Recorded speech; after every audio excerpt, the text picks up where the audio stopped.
ممکن ہے کہ ابلیس کے اوپر جادو کیا جائے اور اس پر ابلیس کے اوپر جادو کا اثر ہو سکتا ہے؟ دیکھیں، اثر جادو کا نہیں ہے بیسیکلی، اثر ان کلمات کا ہے، ان حروفوں کا ہے جس سے وہ کلمات بنتے ہیں۔ 28 حرف جو ہیں یہ گویا 28 تجلیاں ہیں، اور ہر ایک تجلی کو ایک علامتی شکل دے دی گئی ہے، اور یہ علامتی شکل جب ملی جب اللہ تبارک و تعالی نے قلم کو حکم فرمایا کہ جو ہونے والا ہے وہ لکھ دے، تو وہ تجلیات جو تھیں وہ علامت کی شکل میں ظاہر ہونا شروع ہو گئی اس قلم سے، اور وہ الف با تا سا ان علامتوں میں وہ ڈھل گئیں۔ اب جب وہ علامتیں ہو گئیں تو وہ حرف کس کے امر سے ہیں؟ رب کے امر سے ہیں، کہ تجلیاں اسی کی صفات کی ہیں۔ اب جب وہ حرف دنیا میں اترے آدم علیہ السلام کے ساتھ، جب وہ آدم علیہ السلام لائے ان حرفوں کو، تو اس میں ایک خاص بات یہ ہے کہ یہ مختلف انبیاءوں پہ مختلف حروف اترے ہیں۔ کسی کی زبان 14 حروف پر تھی، کوئی زبان 24 حروفوں پر تھی، کوئی زبان 13 حروفوں پر تھی۔ یہ ارتقاء جب تک ہوتا گیا اور انبیاء آتے گئے اور اس میں بہتری آتی گئی۔ جب قرآن کریم آیا تو یہ 28 حروفوں پر آیا، اور پورے 28 حروف جو ہے وہ مستعمل ہو گئے۔ اب ہم 28 حروف استعمال کرتے ہیں۔ اب ان حروفوں سے تعریفی کلمات بھی بنتے ہیں، توحید کے کلمے بھی بنتے ہیں، اور اس سے شیطان کا نام بھی بنتا ہے، اور اس سے شیطانی کلمات بھی بنتے ہیں، شرکیہ کلمات بھی بنتے ہیں۔ اب سب کی ایک اپنی تاثیر ہے۔ اب خوبی کی بات یہ ہے کہ جو کلمات غیر حق کی تعریف میں استعمال ہوتے ہیں ان کا تعلق صرف زمین تک رہتا ہے، عالم اسفل تک رہتا ہے، اور وہ عالم اسفل سے اسفل السافلین میں چلے جاتے ہیں۔ لیکن جو کلمات ہم ادا کرتے ہیں رب کی تعریف میں، حق کے معاملے پہ اور حق کی تعریف میں، وہ آسمانوں کی طرف جاتے ہیں، ان میں نورانیت ہو جاتی ہے۔ ایک میں ظلمانیت پیدا ہو جاتی ہے اور ایک میں نورانیت پیدا ہوتی ہے۔ اور وہ ظلمانی جو کلمات ہوتے ہیں ان کو جو کوئی ادا کرتا ہے تو اس کے جسم میں اس کا تاثیر اور اس کا اثر پیدا ہو جاتا ہے۔ یعنی کہ جسے قرآن کہتا ہے کہ اولیاء ہم الطاغوت یخرجون من النور الی ظلمات، کہ جو شیطانوں کے دوست ہیں، شیطان انہیں اجالے سے نکال کے اندھیرے کی طرف لے جاتے ہیں۔ تو وہ الفاظ، وہ تعریفیں جو شیطان کی اور غیر حق کی جاتی ہیں، ان کو خوش کرنے کے لیے جو کی جاتی ہیں، وہ ایک ظلمت پیدا کرتی ہیں۔ وہ نور اس میں سے نکلتا جاتا ہے اور ظلمت پیدا ہو جاتی ہے، اندھیرا پیدا ہو جاتا ہے۔ اب وہ اندھیرا جو ہے پھر منقش کیا جاتا ہے، ڈالا جاتا ہے کسی پر اپنے ارادے کے ذریعے۔ تو جس پر ڈالا جاتا ہے تو وقتی طور پر اس پہ بھی اندھیرا چھا جاتا ہے۔ اب جیسے کہ مثال کے طور پر رات ہوتی ہے تو سب کے لیے رات ہوتی ہے، دن ہوتا ہے سب کے لیے دن ہوتا ہے۔ کہیں گہرا بادل آ جاتا ہے تو اس علاقے میں اندھیرا ہو جاتا ہے۔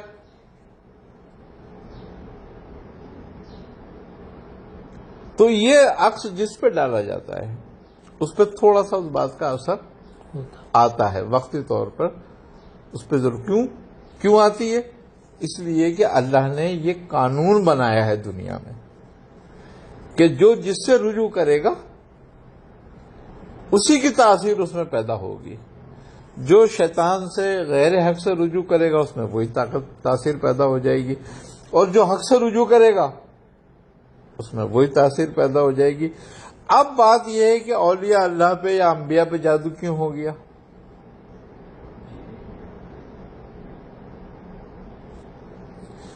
یوں ہو گیا کہ سب بحیثیت بشر اس دنیا میں اس فطرت کے ساتھ ہے نا، بشری تقاضے کے ساتھ اور بشری فطرت کے ساتھ. تو جو فطرت بشریہ ہے وہ تمام کے تمام وہ افعال اور عمل اس پہ ظاہر ہوتے ہیں جو دنیا میں موجود ہیں اور دنیا میں ہوتے ہیں ایک دوسرے پر. تو بتقاضۂ بشری نبی کریم صلی اللہ علیہ وسلم پر بھی اس کا اثر ہوا. اب جبکہ ان کا نگران تو رب ہے، ان کا ہر فعل حق کے ساتھ ہے، مگر چونکہ اللہ تبارک و تعالی کی منشا یہ تھی کہ وہ آپ کے ذریعے ایسے کلمات اور ایسی آیات دنیا میں بھیج دے کہ جو قیامت تک کے لیے باطل کے لیے ایک ڈھال بن جائے، دیوار بن جائے اور باطل کو کاٹ دے.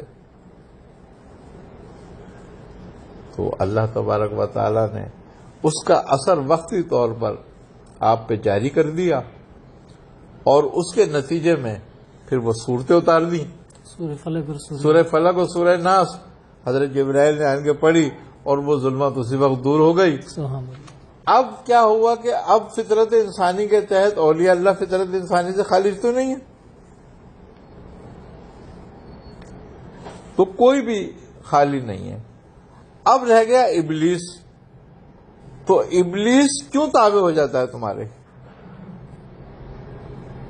کیوں ابلیس جو ہے لوگوں کے لیے جو کالا پیلا سفلی گر ہوتے ہیں یا جادوگر ہوتے ہیں ان کے لیے کیوں ان کے حکم کے مطابق کارروائیاں کرنے لگتا ہے، کام کرنے لگتا ہے؟ اس لیے کہ کلمات کے اندر وہ بھی بندھا ہوا ہے. صحیح. اب جنات کو دفع کرنے کے لیے آیتیں ہیں نا، اسی طرح جنات کو دفع کرنے کے لیے وہ کلمات شرکیہ تھے. جب ارتقا نہیں ہوا تھا انسان کا اتنا، اور آدم علیہ السلام سے لے کے حضرت نوح علیہ السلام تک، اور پھر حضرت نوح کے بعد سے لے کے نبی پاک صلی اللہ علیہ وسلم کے آنے تک، اور نبی کریم صلی اللہ علیہ وسلم کے مبعوث ہونے سے لے کے قیامت تک وہ سلسلہ جاری ہے اور جاری رہے گا. کیونکہ حضرت آدم علیہ السلام کے بعد حضرت نوح علیہ السلام سے پہلے کوئی علاج معالجہ نہیں جانتا تھا، جڑی بوٹیوں کا، درختوں کا علم نہیں تھا کسی کو. آئی نا سمجھ میں؟ تو لوگ اپنا علاج معالجہ کیسے کرتے تھے؟ وہ اسی طرح کے کلمات، شرکیہ کلمات اور جادو اور ٹونے سے ہی کرتے تھے ایک دوسرے کا علاج. پورا یورپ طارق بن زیاد کے اسپین فتح کرنے سے پہلے تک ان کو علاج معالجہ کرنا نہیں آتا تھا، ادویات کا علم نہیں تھا ان کے پاس. وہ جادو ٹونے سے علاج کرتے تھے لوگوں کے.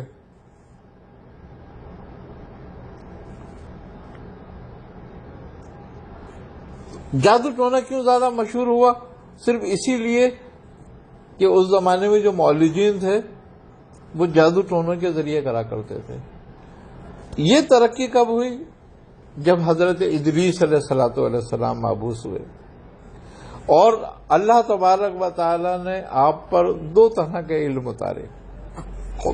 ایک علم نباتاتی جس کو طب کہتے ہیں، اور ایک علم حرف تھا، علم الحروف جس کو ابجد کہتے ہیں ہم. یہ آپ سے ظاہر ہوا اور پھر رفتہ رفتہ رفتہ رفتہ یہ اپنے کمال کو پہنچتا چلا گیا. فطرت انسانی اور فطرت جناتی دونوں مکلف ہیں اور دونوں پر کلام کا اثر ہوتا ہے. دیکھیں کلام کا جادو کتنا کمال ہے کہ جب ہم کسی سے کوئی اپنی حاجت چاہتے ہیں تو اس کی تعریف کرتے ہیں. جی. ہم برا بھلا کہتے ہیں تو دیکھو 1 منٹ میں وہ طیش میں آ جاتا ہے اور قتل کرنے کے لیے تیار ہو جاتا ہے. تو الفاظوں کا فطرتی انسانی پر بڑا عمل اثر ہے. تو اس فطرت کے تحت جنات پہ بھی جادو ہوتا ہے, انسان پہ بھی جادو ہوتا ہے, اور ابلیس بھی کلمات میں بندھا ہوا ہے, اور وہ کلمات اس کو بھی قید کرتے ہیں, اس کو بھی مجبور کرتے ہیں. لیکن اب ہم یہ کہیں کہ ہم جادو کے ذریعے ایسا کریں کہ بھئی ابلیس برائیوں سے رک جائے, تو برائی سے تو برائی نہیں رکتی. صحیح. وہ ابلیس رک گیا تو ابلیس ہو گیا, وہ منتقل ہو گیا نا ادھر سے ادھر, تو وہ تو روپ بدلتا ہے نا اپنے پھر. صحیح. تو اللہ تعالیٰ نے اس کو لگایا ہی اسی کام کے لیے ہے. صحیح. تو اللہ نے جو کام جس کے سپرد کر دیا ہے وہ قیامت تک کرتا رہے گا اپنا کام. انسان کے سپرد کر دیا کہ وہ اللہ کی عبادت کرے اور اس کو خالق حقیقی مانے, تو وہ کر رہا ہے. ابلیس کو حکم دے دیا کہ اس کو ہٹا, اس کو آزما, اس کو روک مجھ سے, وہ روک رہا ہے. تو دونوں اپنا اپنا کام اپنی جگہ برابر کر رہے ہیں, اور دونوں مستعدی سے کر رہے ہیں, کوئی کسر نہیں چھوڑ رہا. انسان بھی اپنے کام میں کسر نہیں چھوڑ رہا, اور شیطان بھی اپنے کام میں کسر نہیں چھوڑ رہا. لیکن ہم یہ کہیں کہ بھئی جادو کے ذریعے شیطان کو روکا جا سکتا ہے, باندھا جا سکتا ہے, بالکل ہو سکتا ہے, لیکن اس کو اس کے فعل سے نہیں روکا جا سکتا. اس کی فطرت سے نہیں ہٹایا جا سکتا. نہ انسان کو جادو کر کے اس کی فطرت سے ہٹایا جا سکتا ہے.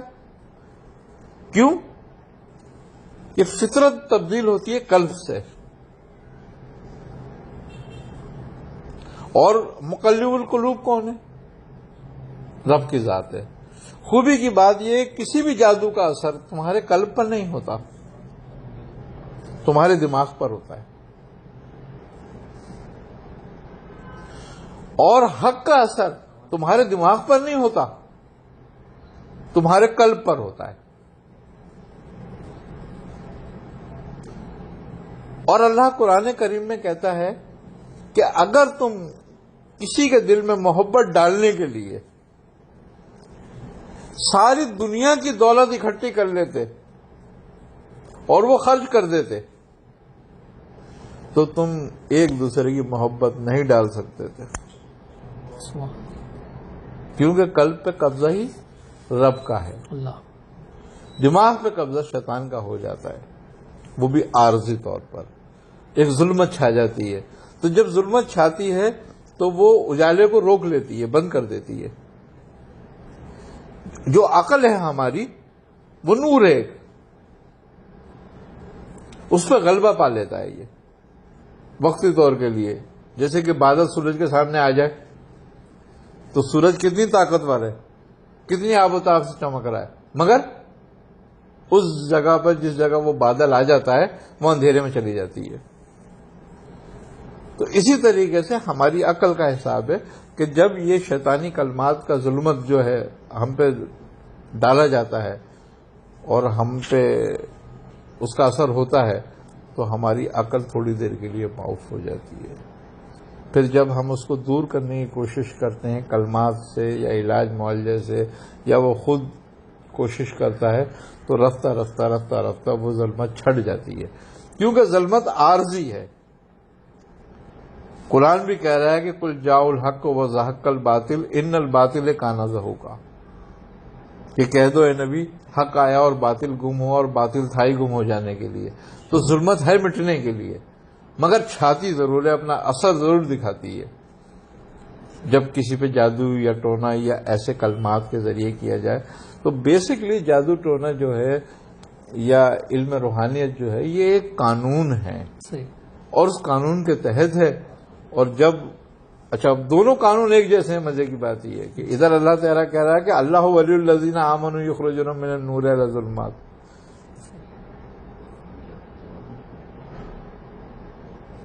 اللہ ولی الذین آمنوا من النور, کہ من الظلمات الی النور، ملا ظلمات من النور، کہ اللہ کے جو دوست ہیں اللہ ان کو اندھیرے سے نکال کر اللہ ظلمات من الظلمات الی النور کے نور کی طرف لے جاتا ہے. تو دونوں فنکشن ایک جیسے ہو رہے ہیں نا، صحیح، کہ ادھر سے ظلمت مٹائی جا رہی ہے اور نور کی طرف لایا جا رہا ہے، ادھر نور ختم کیا جا رہا ہے، ظلمت چھائی جا رہی ہے. صحیح، تو یہی قانون ہے بس ایک. تو جو اس کے ذریعے چاہتے ہیں شیطانی کلمات کے ذریعے وہ بھی فائدہ اٹھا لیتے ہیں، لیکن وہ سمجھتے ہیں فائدہ ہے. لیکن اللہ تبارک و تعالیٰ کہتا ہے کہ یہ سری گمراہی میں، یہ شیطان کے دوست ہیں، اور اس کا نتیجہ بتا رہا ہے کہ ہمیشہ کے لیے اس میں جہنم میں رہیں گے، ہم فیہا خالدون. کہ ہمیشہ کے لیے جہنم میں رہیں گے یہ. تو جب ہم جادو اور اس کے قانون کو سمجھ لیتے ہیں تو بہت حد تک ہم محفوظ ہو جاتے ہیں. سبحان اللہ. کیونکہ ہمیں جیسے کہ ایک طبیب ہے، اگر اس کو کوئی مرض ہوتا ہے تو علامت اس کو وہ فوراً پکڑ لیتا ہے کہ میں اس مرض کی طرف جا رہا ہوں. اب پھر اس کا تدارک بھی کرتا ہے، وہ اس کا تدارک کرنے لگتا ہے اس کا، اور جو اس کو نہیں جانتا وہ ایک بڑے سے بڑے مرض میں مبتلا ہو جاتا ہے چھوٹی علامتوں کے بعد. تو یہ بات ہے، اس لیے ہے سارا معاملہ ماشاء اللہ. لوجک ہے یہ. انتہائی